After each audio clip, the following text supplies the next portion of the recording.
Dans cet épisode-ci, on ne sait pas précisément pourquoi, mais l'autofocus fonctionne et sera bel et bien question du nouveau et du, peut-être même en ce qui concerne certaines personnes, dernier film Marvel que vous aurez envie de voir dans votre vie. Il sera donc question de Endgame, un jeu qui bien entendu vous rappelle qu'il y avait avant un film Highlander, s'appelait Highlander Endgame, qu'il était bien entendu catastrophique. Est-ce que ce nouveau film tiré des aventures de Tony Stark suivra-t-il la même trajectoire? C'est à savoir dans cet épisode-ci d'une émission de critique cinématographique venue de Belgique qui s'appelle, je vous le rappelle, critique du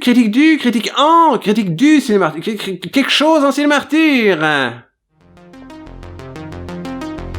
Ça va?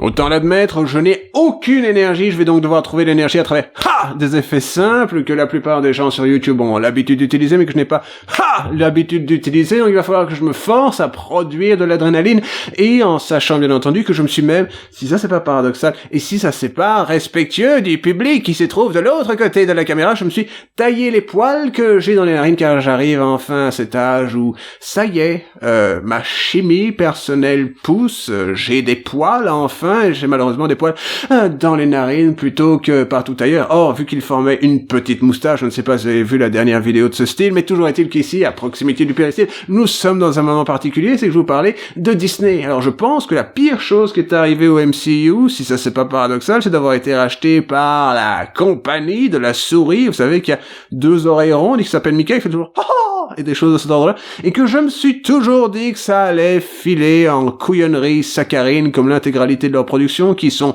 médiocres, ce n'est pas grave, quand on vise les gens qui ont un QI à tout casser de 88 points, on se retrouve avec une forme de bouillie improbable dont on peut pas dire qu'elle est mauvaise, on peut pas dire qu'elle est bonne, elle est juste placée à cette incroyable hauteur intellectuelle que l'on vous dit, les gens de 6 à 76 ans, parce que 6 à 66 ans, l'un ou l'autre ou l'un, ou peut-être même un mélange des deux.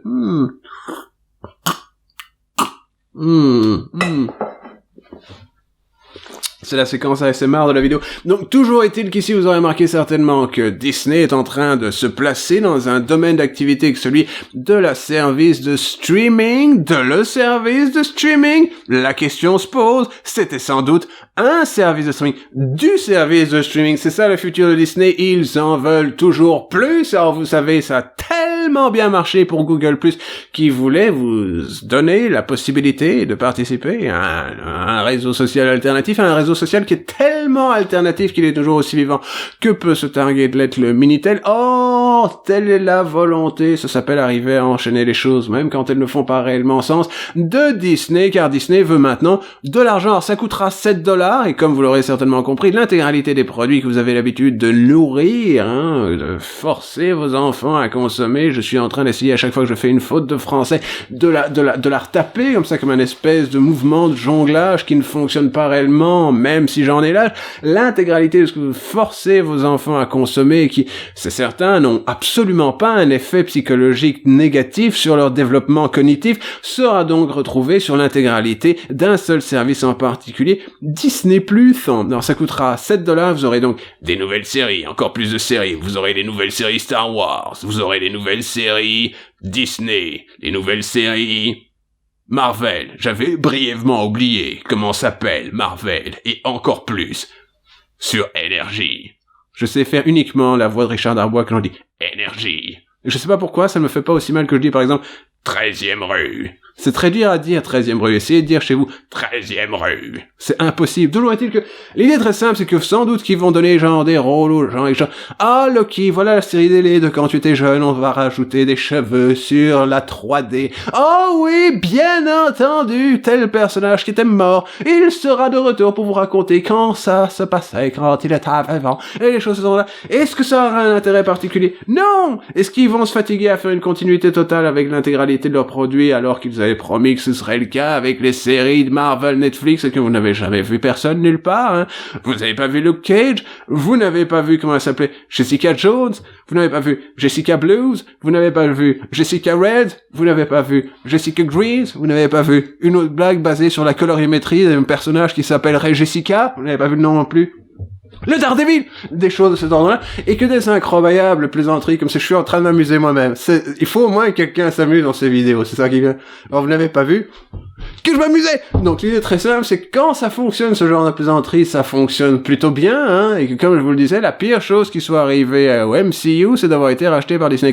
Ils font toujours à peu près la même chose, c'est-à-dire, ils ont une formule, hein, les gentils gagnent à la fin, on fait pleurer mais on fait rire, mais l'intégralité grosso modo un sitcom pour enfants de 4 à 6 ans, hein, le niveau d'humour est très très haut, hein, c'est ça que j'essaye de dire, c'est une critique de la République de Platon, vous avez une référence aux aristotéliciens contre non-aristotéliciens, je veux dire John Locke, Hobbes, Courteline, les classiques de la philosophie, je veux dire, c'est vraiment très très élevé, et l'intégralité vous présente encore et toujours les aventures sempiternelles de ces personnages que ils sont un peu esselés quand on y réfléchit posément, et c'est pas exactement un spoiler si je vous dis que non, il n'y a pas de mutants dans ce film, parce que il faut se rappeler que quand Disney a décidé d'encore et toujours être encore plus un monopole, vous avez racheté Star Wars, ça suffit pas, vous voulez Fox pour récupérer les 4 Fantastiques et les mutants, d'accord, les mutants ne sont pas dans ce film, hein, les 4 Fantastiques non plus, même si décidément cela ferait plus de sens, genre quelque part dans un univers dystopique, un autre plan d'existence s'ouvre peut-être. On n'en sait rien. Toujours est-il que non, bon, vous avez vos personnages, et c'est le retour de ce Captain Marvel 2, oh yes, maintenant il a une nouvelle coupe de cheveux, genre les Biche Commando, et tout le monde est là, genre, ah super, Carol Danvers, ah tout le monde t'adore, et tout le monde est super ravi de l'avoir, etc., etc., et bon, voilà, à la fin, ça dure 3h04, hein, le ticket coûte entre 6,50€ si vous allez aux séances matinales comme j'ai eu la chance de le faire, ou alors vous pouvez bien entendu dépenser 12€, la bouteille d'eau coûte 3€, et que voilà. Alors même que l'on sait maintenant que Disney pense, si ça c'est pas subtil, à sacerdotalement essayer de se dépasser l'idée du Blu-ray. J'étais en train de trouver quelque chose en ment, voyez-vous, c'est pour ça que j'ai eu genre il faut réfléchir.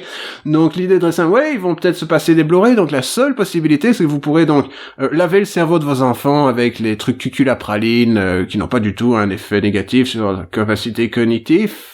J'ai foiré ma transition cette fois-ci. Toujours est-il que là, où sont passés, justement, les Sith, les 3 guerriers, etc., les Asgardiens. La question se pose pas, non, la question se pose pas, c'était un autre plan du MCU, vous savez, oubliez, ce ne sont pas les droïdes que vous cherchez, comme le disait bien entendu Obi-Wan, il y a toutes ces années, et donc c'est assez simple, c'est un film, c'est une tragédie, mais c'est une comédie, mais les gens sont tristes, mais ils sont drôles, et il se passe des choses qui sont improbables, et à la fin, les gentils gagnent, ce n'est pas très surprenant, mais il y a des choses qui se passent qui font, mais comment vont-ils faire pour continuer le monde de l'univers du Marvel Cinematic Universe sans ces personnages si populaires, si charismatiques, si pragmatiques, si iconiques, si dignes du monde des comics, et des choses de ce genre-là, et vous êtes là genre, ouais, mais en même temps, ça va être un bon endroit pour arrêter de regarder ces films à la con, les enfants, voilà, c'est mignon, c'est comme ça, c'est genre, c'est la fin, je veux dire, c'était en quelque sorte un passage de ce qu'on appelle la torche, pas la torche humaine, bien entendu. Voilà.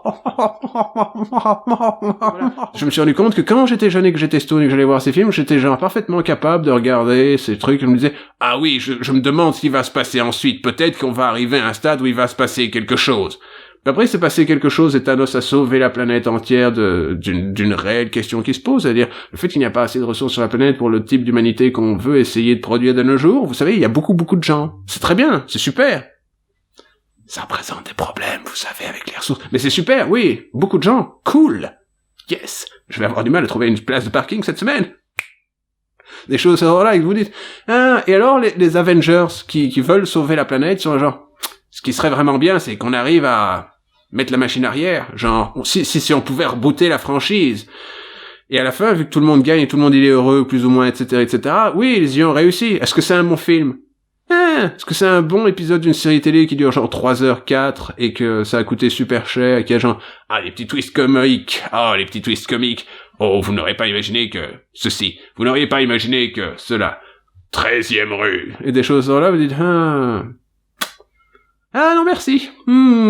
Ça fait quelques années que je vois la direction que tout ça est en train de prendre et peut-être que c'est aussi parce que je suis sobre maintenant. Vous savez, il y a de l'eau dans cette tasse tardisse que le monde m'envise avec la fêtasse à la kiss au bon lait de brebis, mais qu'ils retrouvent, voilà, tout simplement que, ouais, mais sobre, c'est genre, mon cerveau, il a genre, tu devrais avoir honte d'apprécier ce genre de conneries, c'est trop con pour toi, et tu sais très bien que l'intégralité de ce qui t'intéresse dans les comics Marvel, c'est-à-dire les aventures étranges dans les années 60, 70, 80, n'a jamais existé dans cet univers Marvel, car les personnages qui étaient nécessaires à pouvoir se faire sont tous revenus à la vie aux alentours de, si on en croit la série, genre, la fin des années 2000, vous savez, la bataille de New York dans Avengers, c'était en 2014, mais bien entendu, il tomber de ma chaise, et que bref, voilà, je veux dire, si vous avez envie de voir comment ça se termine, il n'y a pas de honte, je veux dire, tout le monde il est curieux, 23 films plus tard, vous avez 22 films, ce serait le 23e, 23 films plus tard, vous avez envie de savoir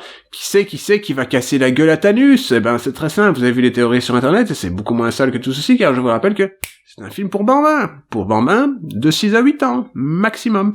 Et voilà. Alors qu'est-ce que je peux vous dire si ce n'est qu'il y aura maintenant une section avec les spoilers, et qui seront plus de genre des réflexions de qu'est-ce qu'on peut faire avec le futur d'une série. J'ai failli dire des spoilers.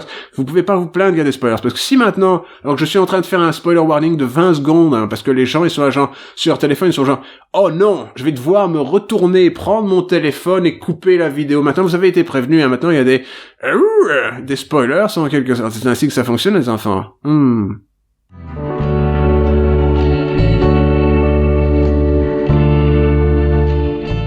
Thanos, il est en train de faire genre son grand discours, genre je vais gagner avec le pouvoir du gant de l'infini, car comme vous le savez certainement, on doit faire du merchandising, on doit vendre des gants de l'infini aux enfants, et c'est ainsi que je vais gagner. Tout le monde il est au sol, genre Steve Rogers il est là avec les 2 dents cassées, je veux dire, il a plus toutes les touches sur son piano, etc., etc.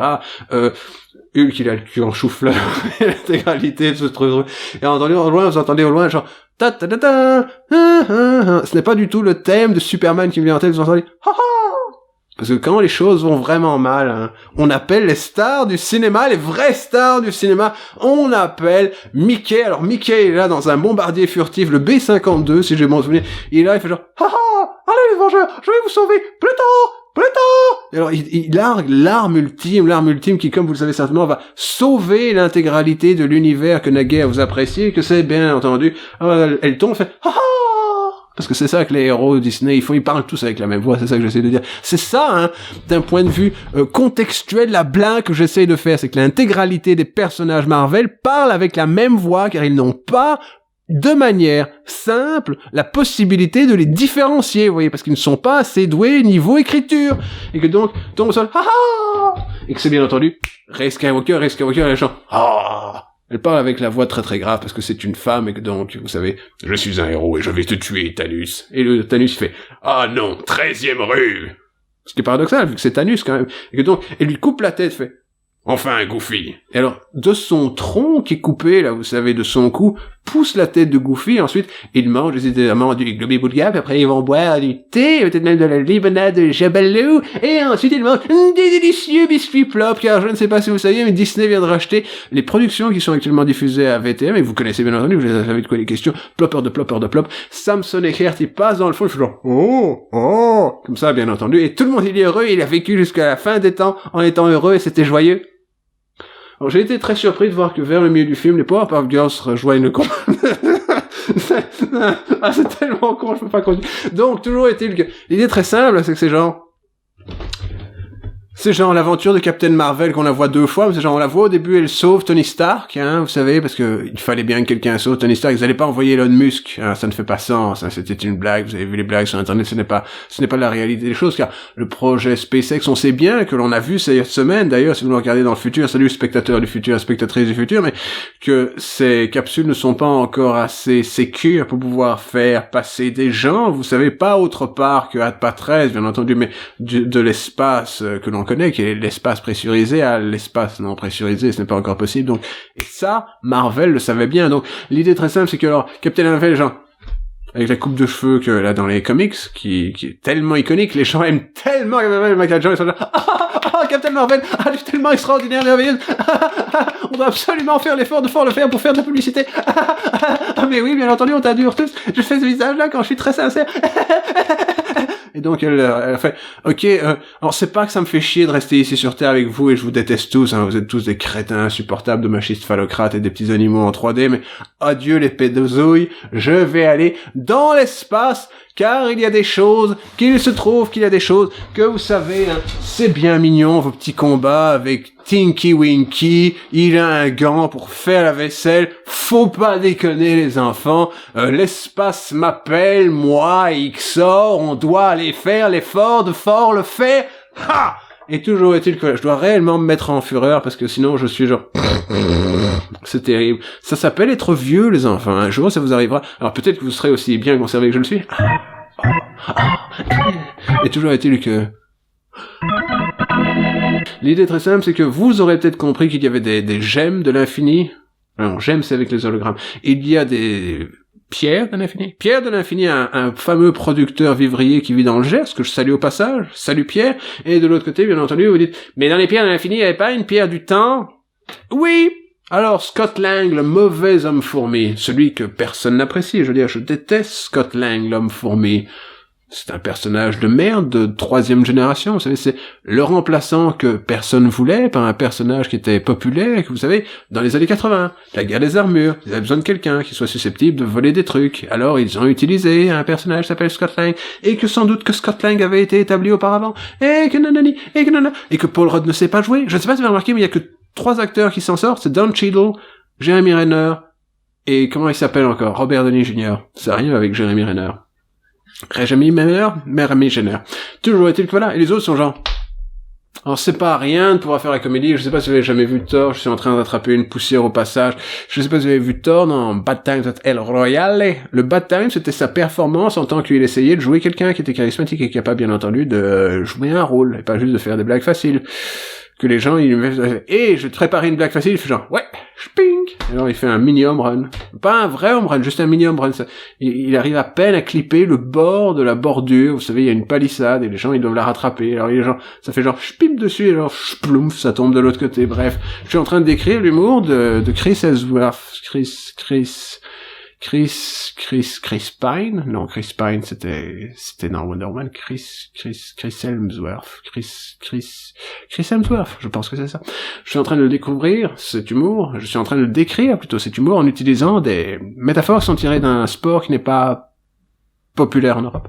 C'est très logique. Donc, l'idée très simple, c'est que Loki, peut-être qu'il peut survivre, peut-être il a récupéré le Tesseract un bref instant, oh, si ça c'est pas paradoxal, ou alors est-ce qu'ils ont essayé de recouvrir une incroyable improbabilité dans un scénario qu'on savait pas qu'elle était là? Peut-être qu'il est mort, peut-être qu'il est vivant, peut-être qu'on en a rien à foutre. L'intégralité vous amène aussi à réfléchir que oui, vu qu'il y avait la gemme du temps et que gemme du temps, ils sont passés dans le passé pour essayer de récupérer l'intégralité des Stones afin de pouvoir faire un dernier tour avec les Rolling Stones, vous savez, parce que Mick Jagger, lui aussi, il a 82 ans, il est à peine plus jeune que Robert Downey Jr. Et donc, il faut faire l'effort de fort le faire vite fait, hein, il faut faire l'effort de fort le faire tant qu'il est possible de le faire, et donc, le plan des Avengers pour se défaire de le reboot du monde qu'ils avaient fait, que oh peut-être que des personnages vont être bouleversés, qu'on va se remplacer des personnages, peut-être qu'on va en recaster d'autres, peut-être qu'on va simplement faire des économies sur les gens qui ont le salaire le plus élevé. Vous allez voir dans quelques instants, et c'est pas paradoxal, c'est ainsi qu'ils ont décidé de se débrouiller. Et que voilà, leur plan c'est de récupérer les gemmes de l'infini, de le mettre dans un gant à la con, de se débrouiller pour que maintenant Hulk et Bruce Banner, j'ai failli dire Bruce Lee, vivent dans une forme de symbiose en way cool, en Hulk, c'est genre, c'est un stoner, il fait des blagues faciles, il fait Chaka Brown, des choses comme ça, il est un peu l'équivalent local de Roman Reigns, sauf que Roman Reigns n'est pas stone, bien entendu, il est leucémique. Et l'intégralité nous fait réfléchir à ceci, oui, c'est un problème systémique, ils ne savent pas ce qu'ils font, alors ils se disent, il y a un moment où littéralement Robert Downey Jr. fait, il va falloir rebooter cet univers. Non, c'est une blague. Mais toujours est-il que c'est ça qu'ils essaient de faire, ils essayent de rebooter cet univers, et en bon rebooteux, bien entendu, ils utilisent le pouvoir d'aller dans le monde quantique. Vous savez, c'est le monde où on chante des cantiques. Une blague que j'ai volée à Terry Pratchett, paix à ton âme. Et que donc, ils vont dans l'univers quantique, et Quantique et Tac apparaissent, les Rangers Risks sont oh, c'est super, on a des petits écureuils, on va te montrer comment ça va, c'est le quantique. Et ensuite, il y a une séquence de chant de 6 minutes et demie, très psychédélique, je veux dire, on se sentirait presque, si c'était un peu genre, mieux écrit les chansons, bien entendu, on se sentirait dans, Willy Wonka et la chocolaterie, ou Charlie, la chocolaterie, l'un ou l'autre, celui avec les bonnes chansons, celui avec Gene Wilder. Et donc, voilà, vers le milieu, ils sont genre, on va retourner dans le passé afin de sauver le futur, ou le turfu, comme je vous l'ai déjà dit. Donc ici, on se retrouve dans une situation particulière où rien n'a d'importance, c'est une comédie, mais soi-disant, genre, il se passe des choses, genre, ah non, Œil de Faucon, il est en train de faire vraiment le crétin. Il est en train d'essayer de tuer des gens parce qu'il veut se venger du fait que les gens ont survécu, mais pas sa famille, mais sa famille va survivre à la fin, vous savez, car les 3 personnages qui se cassent, c'est Robert Downey Jr. parce qu'il vaut trop d'argent, il coûte trop cher. Il doit avoir un deal, genre, dès que quelqu'un est payé, je suis payé 4 fois plus que lui, ou un truc comme ça. Il se débarrasse aussi de Chris Pine. Non, Chris Pine, c'était dans Wonder Woman. Chris Evans, le présentateur de la saison précédente de Top Gear. Je vois que vous suivez. Chris Evans, qui est donc, genre, lui, ils font genre, mais je peux retourner en arrière dans le temps. Alors, vous savez, je suis le héros local, je suis la légende de la soldatesque, je coûte très cher, je veux réaliser des comédies romantiques prétentieuses à New York. Moi, faire le héros et avoir maintenant un gigantesque goitre. Je ne sais pas s'il boit du whisky, je sais pas si j'ai déjà dit ça dans la version précédente, mais toujours est-il que vu que j'ai effacé une portion de la vidéo, il va falloir se faire se faire plutôt de supporter des blagues qui seront doublées. Donc, voilà, il sera genre, je suis maintenant un vieillard, et voilà, alors, Faucon, voilà mon bouclier, voilà. C'est toi Captain America? Et le mec qui joue Bucky, vous voyez que c'est genre tous ses espoirs d'avoir une carrière au cinéma, il est genre, ça fait déjà quelques épisodes qu'il est genre, ce qu'on m'avait promis n'est pas en train de tourner dans ce que j'espérais, les enfants. Encore heureux que bientôt mon contrat sera terminé. Je crois qu'il lui reste quoi? 12 films? Et donc, le mec, il est là genre, super. Ça fait vraiment plaisir de voir qu'on a un nouveau Captain America. Le Faucon Rouge. Mais vu qu'ils sont racistes contre la couleur rouge, ils l'appellent juste le Faucon. Donc maintenant, le Faucon est Black Captain America. Et que Black Captain America, c'est super, c'est cool, il a une toute petite tête et un gigantesque cou, ce n'est pas étrange, bizarre, et il commence à perdre ses cheveux lui aussi, malheureusement, parce qu'il est à cet âge où les hommes qui font du sport commencent à perdre leur capillarité, parce que la testostérone, vous savez, quand on vous en injecte, a des effets particuliers sur les follicules. Il me semble que c'est ça que mon médecin me dit quand je perds mes cheveux, c'est que vous perdez vos follicules, Arthur. Je fais, qu'est-ce que c'est un follicule? Il me fait, allez sur Wikipédia. Et des choses d'ordre là. Donc bref, voilà, vous avez plus de Captain America dans cet univers, que vous savez très bien que les histoires qui vous intéressaient, genre où il se battait contre Batroc le Leaper, des choses comme ça dans les années 70, c'est fini. Les années 60 n'ont jamais existé. En ce qui concerne l'univers Marvel, que voilà... à quoi bon, quoi, je veux dire, si c'est pour regarder une version sans âme des personnages que j'ai l'habitude de voir, je veux dire, je peux me retourner pour les adaptations Netflix de séries qui étaient populaires quand j'étais petit, et que donc voilà, c'était ça mon tour de l'univers des Avengers, tout finit bien, tout le monde il est content, Tony Stark il a une fille mais il est mort, super, J'ai beaucoup ri quand Gwyneth Paltrow, qui a genre quelque chose comme 65 ans, a eu un enfant de manière diégétique dans l'univers de Marvel. Elle a eu un enfant, je veux dire, c'est drôle. Hein, ça m'a fait énormément rire. De l'autre côté, j'ai trouvé ça très touchant quand tout le monde, il était en train de se battre contre son propre cascadeur. C'est un combat de Captain America contre le cascadeur de Captain America, avec ces gens. C'est très lol. Et voilà, donc c'est grosso modo un épisode de Doctor Who. Pas un excellent épisode de Doctor Who, plutôt un épisode moderne de Doctor Who, où les gens retournent en arrière, avec genre, oh, paradoxe temporel, et Thor est obèse! Mais oui! Vous savez, la grande qualité de type qui s'appelle Chris Pine, c'est ça, hein? La seule qualité de Chris Pine, c'est qu'il a un magnifique corps ciselé, qui fait des efforts pour son corps par le sport, et qu'il arrive à en tirer de l'or. Ce n'est pas ça. Et que donc, voilà. Et alors, vous savez quoi? Oh, lol! Parce que il bat Thanos, à un moment, il tue Thanos, mais Thanos, il est genre, je détruis les gemmes, comme ça, vous ne pouvez pas sauver le monde, de fait que je viens de sauver le monde, vous pouvez pas re-sauver le monde. On a un paradoxe ici. Est-ce que vous êtes gentil ou méchant, les Avengers? Ils sont genre, les Avengers sont genre, laissons les fans décider. N'oubliez pas de voter au 36-12 pour vous dire si les Vengeurs sont décidément gentils ou méchants ce soir. Sur 13e rue. Et des incroyables plaisanteries sur là, donc voilà, je pense pas que je vais regarder la suite, hein. Il faudrait vraiment qu'ils sortent un truc de leur cul qui soit absolument sidérant, un truc que j'ai toujours eu envie de voir, voilà, je n'ai pas beaucoup d'espoir pour l'intégralité de cette plaisanterie. Je vais vous dire ceci. Les films modernes commencent vraiment à me courir sur le haricot. C'est simple.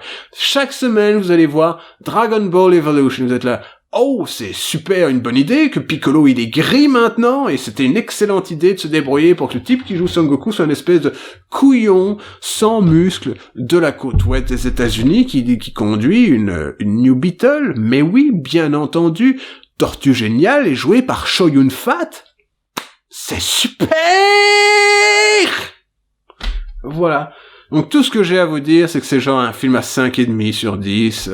C'est pas vraiment un film, c'est plus une collection de vignettes qui sont censément vous amener à une forme d'acceptation du fait que la médiocrité est ambiante, hein, et que c'est qu'ainsi qu'on fait une forme d'effort pour visualiser tout ceci, c'est en faisant les petites mains comme ça. Que voilà, qu'est-ce que je vous dis? Dire que j'ai été déçu de tout ceci, je veux dire, cette année, il faut arracher le pansement, j'ai failli dire pansement, il faut arracher le pansement Avengers, puis après, genre en décembre, on arrache le pansement Star Wars, et genre on aurait fini avec les séries de mon enfance. C'est de ça que j'ai une question. Merci Disney!